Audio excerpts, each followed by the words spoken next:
ನಮಸ್ಕಾರ. ದೊಡ್ಡ ದೊಡ್ಡ ಕನಸುಗಳು ಹುಟ್ಟೋದು ಯಾವಾಗ್ಲೂ ದೊಡ್ಡ ದೊಡ್ಡ ನಗರಗಳಲ್ಲೇ ಅಂತೇನಿಲ್ಲ ಅಲ್ವಾ? ಕೆಲವೊಮ್ಮೆ ಯಾರು ಊಹಿಸದಷ್ಟು ಸಣ್ಣ ಜಾಗಗಳಿಂದ ಅಸಾಮಾನ್ಯ ಕನಸುಗಳು ಹುಟ್ಟುತ್ತವೆ. ಇವತ್ತು ನಾವು ಮಾತಾಡಕ್ಕೆ ಹೊರಟಿರೋ ಕಥೆ ಕೂಡ ಶುರು ಆಗೋದು ಅಂಥದ್ದೇ ಒಂದು ಪುಟ್ಟ ಹಳ್ಳಿಯಿಂದ. ಅದರ ಹೆಸರು ಹರಿಹಳ್ಳಿ. ಇದೇ ಹಳ್ಳಿಯಲ್ಲಿ ಕಿರಣ್ ಅಂತ ಒಬ್ಬ ಹುಡುಗ ಇದ್ದ. ಅವನ ತಲೆಯಲ್ಲಿ ಓಡ್ತಿದ್ದ ಯೋಚನೆಗಳು ಮಾತ್ರ ಆ ಹಳ್ಳಿಯ ಗಡಿಗೆ ಸೀಮಿತವಾಗಿರಲಿಲ್ಲ. ಅವನಿಗೆ ನಮ್ಮ ಹೊಲದಲ್ಲಿ ಈ ಸಲ ಬೆಳೆ ಹೇಗಪ್ಪ ಅನ್ನೋದಕ್ಕಿಂತ ಈ ಆಕಾಶದ ಆಚೆ, ಆ ನಕ್ಷತ್ರಗಳ ಆಚೆ ನಿಜಕ್ಕೂ ಏನಿದೆ ಅನ್ನೋ ಕುತೂಹಲವೇ ಜಾಸ್ತಿ. ಅವನ ಯೋಚನೆಗಳೇ ಬೇರೆ ಮಟ್ಟದಲ್ಲಿದ್ವು. ಹಾಗಾದ್ರೆ ಬನ್ನಿ, ಕಿರಣನ ಜಗತ್ತಿನೊಳಗೊಂದು ಸಣ್ಣ ಪಯಣ ಮಾಡೋಣ. ಅವನ ಆ ಸರಳ ಜೀವನದಲ್ಲಿ ಎಂಥ ಅಸಾಧಾರಣ ಕನಸು ಅಡಗಿತ್ತು ಅಂತ ನೋಡೋಣ. ಅವನ ಹಿನ್ನೆಲೆ ನೋಡಿದರೆ ತುಂಬಾನೇ ಸರಳ. ಕರ್ನಾಟಕದ ಹರಿಹಳ್ಳಿ ಅನ್ನೋ ಹಳ್ಳಿಯಲ್ಲಿ ಒಂದು ಮಧ್ಯಮ ವರ್ಗದ ಕುಟುಂಬ. ಅಪ್ಪಂದು ಒಂದು ಚಿಕ್ಕ ಅಂಗಡಿ, ಅಮ್ಮ ಮನೆ ನೋಡ್ಕೋತಿದ್ರು. ಅಂದ್ರೆ ಬಡವರೇನೂ ಅಲ್ಲ, ಹಾಗಂತ ಶ್ರೀಮಂತರೂ ಅಲ್ಲ. ಒಂದು ಕಡೆ ಅವನ ಈ ಸರಳ ಪರಿಸರ, ಇನ್ನೊಂದು ಕಡೆ ಅವನು ಕಾಣ್ತಿದ್ದ ಕನಸು, ಅಜಗಜಾಂತರ ವ್ಯತ್ಯಾಸ. ಅವನಿಗೇನಾಗ್ಬೇಕಿತ್ತು ಗೊತ್ತಾ? ಒಬ್ಬ ದೊಡ್ಡ ವಿಜ್ಞಾನಿ ಆಗ್ಬೇಕಿತ್ತು. ಯಾವಾಗ್ಲೂ ಅಷ್ಟೇ ಅಲ್ವಾ, ದೊಡ್ಡ ಕನ್ಸ್ ಕಂಡ್ರೆ ಅದ್ರ ಜೊತೆಗೆ ದೊಡ್ಡ ದೊಡ್ಡ ಸವಾಲುಗಳು ಕೂಡ ಬಂದ್ ನಿಲ್ತವೆ. ಕಿರಣನ್ ವಿಷಯದಲ್ಲೂ ಹಾಗೇನೇ ಆಯಿತು. ವಿಚಿತ್ರ ಅಂದ್ರೆ ಈ ಸವಾಲುಗಳು ಶುರುವಾಗಿದ್ದೇ ಅವನಿಗೆ ತುಂಬಾ ಹತ್ತಿರದವರಿಂದ. ಶಾಲೆಯಲ್ಲಿ ಒಂದು ಸೈನ್ಸ್ ಫೇರ್ ನಡೀತಿತ್ತು. ಕಿರಣ್ ತುಂಬಾನೇ ಉತ್ಸಾಹದಿಂದ ಒಂದು ಚಿಕ್ಕ ರಾಕೆಟ್ ಮಾಡೆಲ್ ಮಾಡಿ ಇಟ್ಟಿದ್ದ. ಆದ್ರೆ ಅಲ್ಲಿ ಅವನು ಫ್ರೆಂಡ್ಸ್ ಅವನ್ನ ನೋಡಿ ನಗೋಕ್ ಶುರು ಮಾಡಿದ್ರು. ಅಯ್ಯೋ, ರಾಕೆಟ್ ಮಾಡ್ತೀಯಾ? ಮೊದಲು ಹೋಗಿ ಮ್ಯಾಥ್ಸ್ ಪಾಸಾಗೋ ಯೋಚನೆ ಮಾಡು ಅಂದ್ಬಿಟ್ರು. ಆ ಮಾತುಗಳು ಅವನ ಎದೆಗೆ ಚೂರಿಯಂತೆ ಚುಚ್ಚಿದ್ವು. ಆದ್ರೆ ಕಿರಣ್ ಅವರ ಮುಂದೆ ನಗ್ತಾ ಎಲ್ಲವನ್ನೂ ಸಹಿಸ್ಕೊಂಡ. ಆದರೆ ಅಂದು ರಾತ್ರಿ ತನ್ನ ಡೈರಿಯಲ್ಲಿ ತನ್ನ ಮನಸ್ಸಿನೊಳಗಿನ ನೋವನ್ನ, ಛಲವನ್ನ ಅಕ್ಷರರೂಪಕ್ಕಿಳಿಸಿದ್ದ. ನೋಡಿ, ಒಂದು ದಿನ ನನ್ನ ಕೆಲಸವೇ ನನ್ನ ಉತ್ತರವಾಗುತ್ತದೆ ಅಂತ ಬರೆದುಕೊಂಡಿದ್ದ. ಅವನ ಶಾಂತ ಸ್ವಭಾವದ ಹಿಂದೆ ಎಂಥ ದೃಢ ಸಂಕಲ್ಪ ಇತ್ತು ಅನ್ನೋದಕ್ಕೆ ಇದೇ ಸಾಕ್ಷಿ.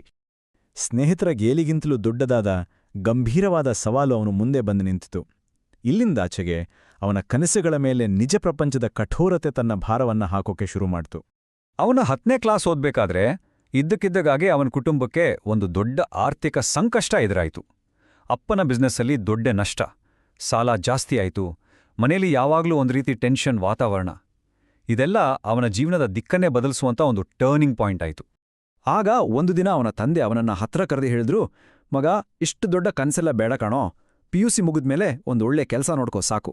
ಆ ಮಾತು ಕೇಳಿ ಕಿರಣ್ಗೆ ಎಂಥ ನೋವಾಗಿರ್ಬೇಡ ಹೇಳಿ. ಯಾಕಂದ್ರೆ ಆ ಮಾತುಗಳು ಪ್ರೀತಿ ಇಲ್ಲದೆ ಬಂದಿದ್ದಲ್ಲ, ಬದಲಾಗಿ ವಾಸ್ತವದ ಅರಿವಿನಿಂದ, ಮಗನ ಭವಿಷ್ಯದ ಬಗ್ಗೆ ಇರೋ ಆತಂಕದಿಂದ ಬಂದಿದ್ದು. ಅದಕ್ಕೆ ಆ ಮಾತುಗಳು ಅವನಿಗೆ ಇನ್ನೂ ಹೆಚ್ಚು ಭಾರ ಅನ್ಸಿತು. ಪರಿಸ್ಥಿತಿ ಹೇಗಿತ್ತು ಅಂದ್ರೆ, ಅವನು ಒಂದು ಕಡೆ ಓದಬೇಕು, ಇನ್ನೊಂದು ಕಡೆ ಅಪ್ಪನ್ಗೆ ಸಹಾಯ ಮಾಡೋಕೆ ಅಂಗಡಿಲಿ ಕೆಲಸ ಮಾಡಬೇಕು, ಎರಡನ್ನೂ ಬ್ಯಾಲೆನ್ಸ್ ಮಾಡ್ತಾ ಇದ್ದ. ಕೊನೆಗೆ ಫಸ್ಟ್ PUC ರಿಸಲ್ಟ್ ಬಂದಾಗ ಅವನಿಗೆ ಸಿಕ್ಕಿದ್ದು ಕೇವಲ ಆವರೇಜ್ ಮಾರ್ಕ್ಸ್. ಆಗಂತೂ ಅವನಿಗೆ ತನ್ನ ಕನಸು ಕೈಗೆಟಗದಷ್ಟು ದೂರ ಹೋಗ್ಬಿಡ್ತು ಅಂತ ಅನ್ಸಿರ್ಬೇಕು. ಜೀವನದಲ್ಲಿ ಎಲ್ಲವೂ ಮುಗಿತು, ನನ್ನಿಂದ ಏನೂ ಸಾಧ್ಯವಿಲ್ಲ ಅಂತ ಅವನು ಪೂರ್ತಿಯಾಗಿ ಕುಗ್ಗಿ ಹೋಗಿದ್ದ ಸಮಯದಲ್ಲಿ ಯಾರೂ ಊಹಿಸದ ಒಂದು ಕಡೆಯಿಂದ ಅವನಿಗೆ ಬೆಳಕಿನ ದಾರಿ ಕಾಣಿಸ್ತು, ಒಂದು ಭರವಸೆಯ ಕಿರಣ. ಅವನ ಸೈನ್ಸ್ ಟೀಚರ್ ಹೇಳಿದ ಈ ಒಂದು ಮಾತು ಅವನ ಇಡೀ ಯೋಜನಾ ಲಹರಿಯನ್ನೇ ಬದಲಾಯಿಸ್ಬಿಡ್ತು. ಕನಸು ಕಾಣೋದು ಮುಖ್ಯ, ನಿಜ. ಆದರೆ ಆ ಕನಸಿಗೋಸ್ಕರ ಯಾರು ಕಷ್ಟಪಡ್ತಾರೋ ಅವ್ರಿಗೆ ಮಾತ್ರ ಯಶಸ್ಸು ಸಿಗೋದು. ಆಗ ಅವನಿಗೆ ಅರಿವಾಯ್ತು, ತಾನು ಪಡುತ್ತಿರುವ ಕಷ್ಟ ಸೋಲಿನ ಸಂಕೇತ ಅಲ್ಲ, ಅದು ಯಶಸ್ಸಿಗೆ ಹೋಗೋ ದಾರಿಲಿರೋ ಒಂದು ಮೆಟ್ಟಲಷ್ಟೇ ಅಂಟ. ಈ ಒಂದು ಅರಿವು ಅವನಲ್ಲಿ ಹೊಸ ಹುರುಪನ್ನೇ ತುಂಬಿತು. ಆ ಒಂದೇ ಒಂದು ಮಾತುಕತೆ, ಅದು ಅವನೊಳಗಿದ್ದ ನಿರಾಶೆಯನ್ನ ಸಂಪೂರ್ಣವಾಗಿ ಹೊರಹಾಕಿ ಆ ಜಾಗದಲ್ಲಿ ಒಂದು ದೃಢ ಸಂಕಲ್ಪವನ್ನ ಹುಟ್ಟುಹಾಕಿತು.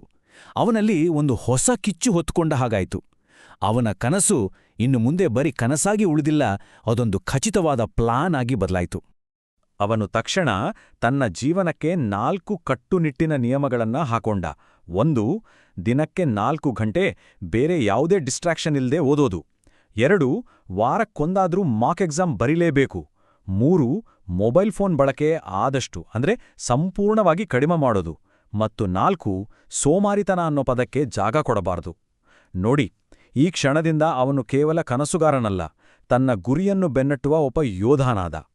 ಅಷ್ಟೇ ಅಲ್ಲ, ತನ್ನ ರೂಮಿನ ಗೋಡೆ ಮೇಲೆ ದೊಡ್ಡದಾಗಿ ಒಂದು ವಾಕ್ಯವನ್ನ ಬರೆದು ಅಂಟಿಸಿದ, ನಾನು ನನ್ನ ಪರಿಸ್ಥಿತಿಗಿಂತ ದೊಡ್ಡವನು.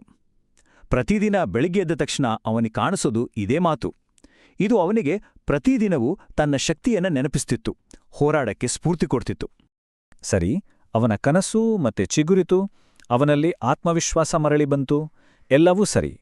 ಆದರೆ ಮುಂದೆ ಬರೋ ಸವಾಲುಗಳು ಇನ್ನೂ ದೊಡ್ಡದಾಗಿದ್ವು.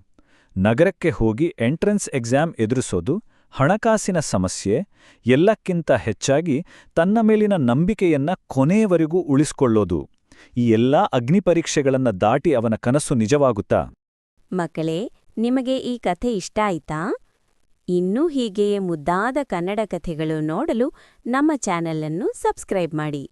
ಈ ವಿಡಿಯೋಗೆ ಲೈಕ್ ಮಾಡಿ ಮತ್ತು ನಿಮ್ಮ ಸ್ನೇಹಿತರಿಗೆ ಶೇರ್ ಮಾಡಿ. ಮತ್ತೆ ಇನ್ನೊಂದು ಹೊಸ ಕಥೆಯಲ್ಲಿ ಭೇಟಿಯಾಗೋಣ. ಬಾಯ್ ಮಕ್ಕಳೇ.